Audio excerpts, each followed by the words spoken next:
Good morning, 9th Standard English Medium, GT Sheet Vidyalay. Very warmful welcome in video lecture series. Okay, students, today we learn lesson number 11 in Hindi. Today we learn subject Hindi, lesson number 11. एक यात्रा यह भी, जिसके लेखक है राम दशरथ मिश्र।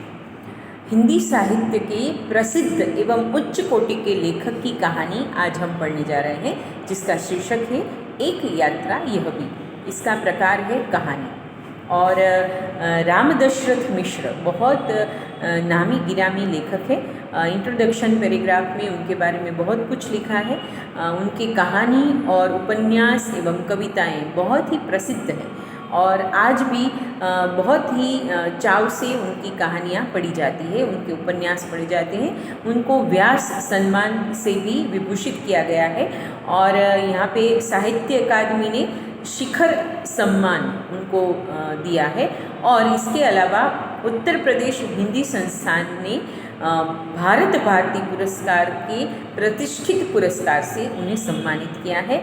ऐसे ही बहुत ही गुणी एवं बहुत ही पांडित्यपूर्ण लेखन जिसका है, वैसे राम दशरथ मिश्र की कहानी आज हम पढ़ने जा रहे हैं, एक यात्रा यह भी। जैसे शीर्षक प्रस्तुत है उसमें पता चलता है कि यहाँ पे लेखक ने यात्रा के बारे में बात की है। घर से हम कहीं जाते हैं, मुसाफरी करते हैं, यात्रा करते हैं, जर्नी करते हैं, तो कोई कोई जर्नी ऐसी होती है जो हमें पूरे जीवन भर याद रहती है। कुछ घटनाएं, कुछ वास्तविकताएं, कुछ ऐसे प्रसंग बनते हैं जो हमारे हृदय को स्पर्शते हैं, जो हमारे मस्तिष्क में अंकित हो जाते हैं। ऐसे ही एक अच्छा सा यात्रा का प्रसंग यहाँ पे राम दशरथ मिश्र ने हमारे सामने कहानी के रूप में रखा है। वैसे तो उनकी ये निजी अनुभूति है, लेकिन उन्होंने इसे कहानी का स्वरूप दिया है। तो एक यात्रा यह भी इनका ये शीर्षक है। बहुत ही सुंदर कहानी है। अगर मुझे तो आपको पढ़ाना है इसलिए कहानी के अंश आपको कहने होंगे, लेकिन अगर आप पूरी कहानी जब पढ़ोगे ना, तब आपको पता चलेगा कि यहाँ पे लेखक एक बात कहना चाहते हैं कि छोटे से छोटे इंसान में भी बहुत बड़े गुण निहित होते हैं। हमारी दृष्टि उन पर नहीं पड़ती, ये सिर्फ मर्यादा है। ऐसा नहीं है कि बड़े बड़े लोग ही आदर्शों पर जीते हैं। छोटे लोग जो छोटी सी कमाई करते हैं, अपना बहुत ही लिमिटेड लाइफस्टाइल में वो जीते हैं, उनके पास ज़्यादा साहित्य का एवं सद्गुण वाले साहित्य का परिचय नहीं होता, लेकिन उनके निजी संस्कारों की नींव इतनी पक्की होती है कि वो आम आदमी होते हुए भी खास इंसान दिखते हैं। तो ऐसी उपदेश वाली ये कहानी है, एक यात्रा यह भी।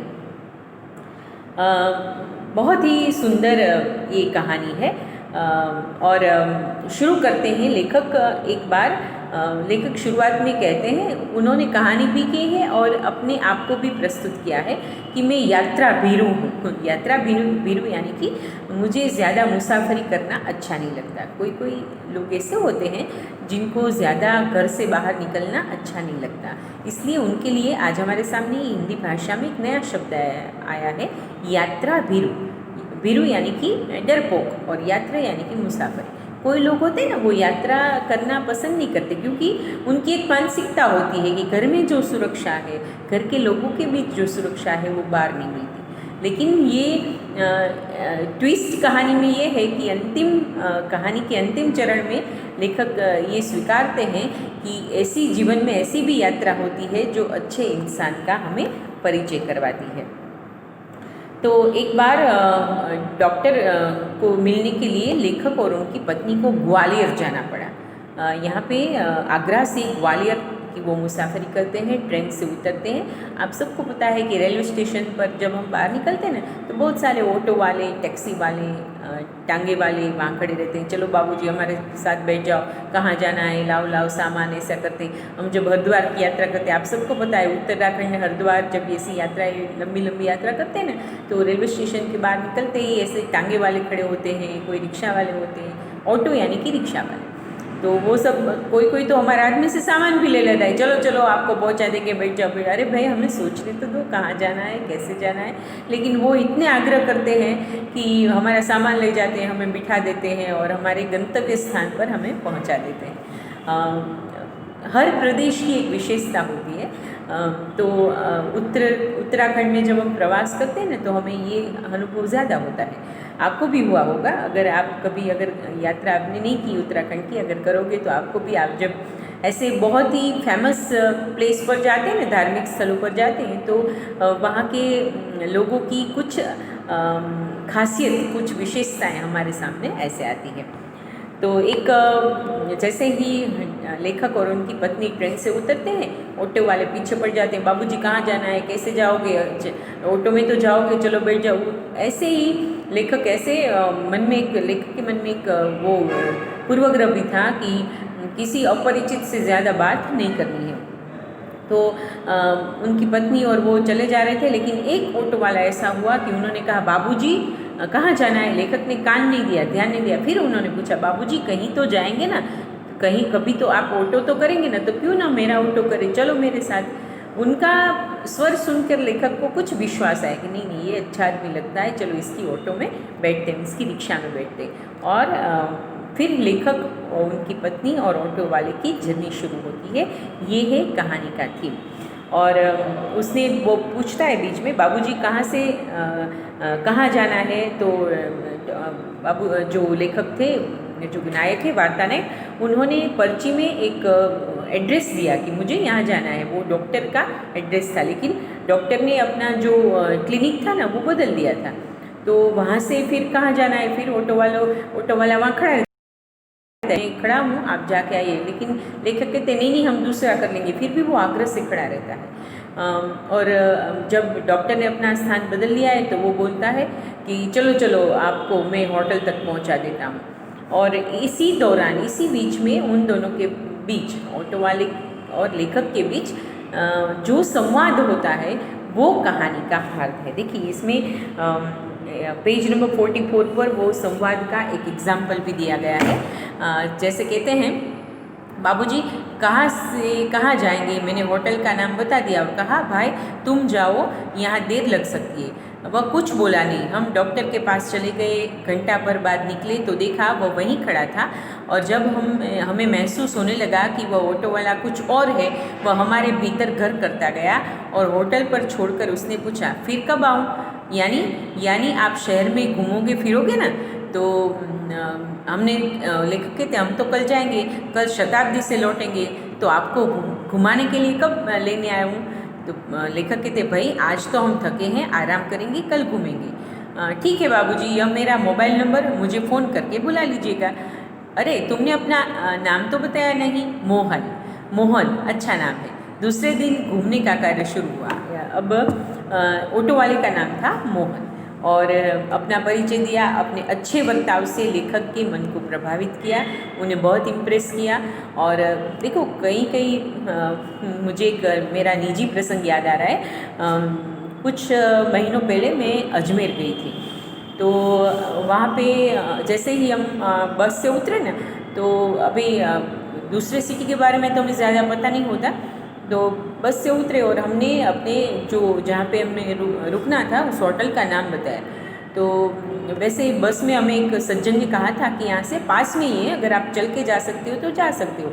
लेकिन हमारे पास सामान था और हम पूरी रात जर्नी की थी, इसलिए हम थक गए थे। तो हमने सोचा चलो पास हो या दूर हो ऑटो कर लेते हैं। अब क्या हुआ, जैसे यहाँ पे वो मोहन बाबूजी को कहता है चलो चलो मेरी ऑटो में बैठ जाओ, वैसे ही यहाँ बहुत सारे ऐसे रिक्शा वाले थे, आओ बाबूजी बहन जी बैठ जाओ, बहन जी बैठ जाओ। मेरे हस्बैंड को बोलते हैं आओ बाबूजी बैठ जाओ। फिर हमने एक ऑटो वाला घूम के ऐसे आया, अरे अरे अरे क्या सोच रहे हो, बैठ जाओ मैं आपको पहुँचा दूँगा। हम भी थके थे, पूरी रात मुसाफरी की थी, इसलिए बैठ गए। लेकिन उस ऑटो वाले ने क्या किया, जैसे सीधा रास्ता था, जहाँ जिस होटल में हमें रुकना था वो सीधा रास्ता था, लेकिन उसने घुमा फिरा कर वो ऑटो का मीटर इतना बढ़ा दिया कि जो रास्ता महज 30 और 40 रुपये में हम होटल पहुंच सकते थे, उसका उन्होंने 100 रुपये हमसे लिए। अब हम भी इतने थके थे, पराया शहर था, हमारे पास और कोई चारा नहीं था, बैठ गए थे। उसने घुमा फिरा के मीटर में 100 रुपये करके हमें वहाँ उतारा। उस दिन मुझे उस ऑटो वाले पर बहुत गुस्सा आया। देखिए ऐसे भी लोग होते हैं, इसलिए लेखक कहते हैं ना, मैं यात्रा भी हूँ। जब शुरुआत करते हैं कहानी का, लेखक कहते हैं कि कभी कभी दूसरे इंसानों पर विश्वास करने जैसे हर कोई इंसान ऐसा नहीं होता। तो मुझे लेखक को एक मोहन वाला अच्छा ऑटो वाला मिल गया, मुझे एक ऐसा बुरा ऑटो वाला मिल गया जिसने घुमा फिरा कर हमें वहाँ पहुँचाया और 40 रुपये की बजाय 100 रुपये हमसे ले लिए। तब मुझे बहुत गुस्सा आया था कि देखिए शहर में ऐसे भी इंसान हैं जो यात्रियों को ऐसे लूटते हैं। लेकिन कोई बात नहीं, फिर मैंने मन बनाया कि चलो कोई बात नहीं, उनकी भी कुछ मजबूरियां रही होगी कि 40 रुपये की बजाय हमारे वो 100 रुपये उन्होंने लिए। फिर मैंने मन में प्रार्थना की कि हे प्रभु, 100 रुपये जो उन्होंने मुझसे लिए हैं वो उसको काम आए। अगर कभी भी नुकसान हो जाए हमारे से तो फिर बाद में हमें अपनापन बना लेना चाहिए और अच्छी सोच रखनी चाहिए। तो पहले तो थोड़ा गुस्सा भी आया, अच्छा नहीं लगा। कोई ऐसे ही आपको ऐसे चीट करके आपसे पैसे ले ले, आपका समय ले ले तो अच्छा नहीं लगता। लेकिन बाद में हमें ऐसा सोचना चाहिए, चलो कोई बात नहीं, छोड़ो, जो गया वो गया, उसके बारे में ज़्यादा नहीं सोचना चाहिए। उस से विरुद्ध ऐसा सोचना चाहिए कि चलो प्रभु उनका अच्छा करो और दूसरी बार उसको सद्बुद्धि दे, हमारे जैसे किसी और को वो न लूटे। कोई बात नहीं, अच्छे और बुरे अनुभव जीवन में होते हैं। तो आज हम कहानी का इतना पहलू ही पढ़ते हैं कि मोहन मिला था और उन्होंने डॉक्टर का जो नया डिस्पेंसरी था वहाँ पे वो लेखक और उनकी पत्नी को ले गए। फिर वहाँ खड़ा हुआ, रिक्शा वाले का नाम, ऑटो वाले का नाम मोहन है, और बाद में वो वहाँ खड़ा रहा। फिर लेखक और उनकी पत्नी को होटल पहुँचाया, अपना मोबाइल नंबर दिया और ऐसा भी कहा कि कल अगर आपको ग्वालियर शहर घूमना है तो मैं आपके साथ आऊँगा।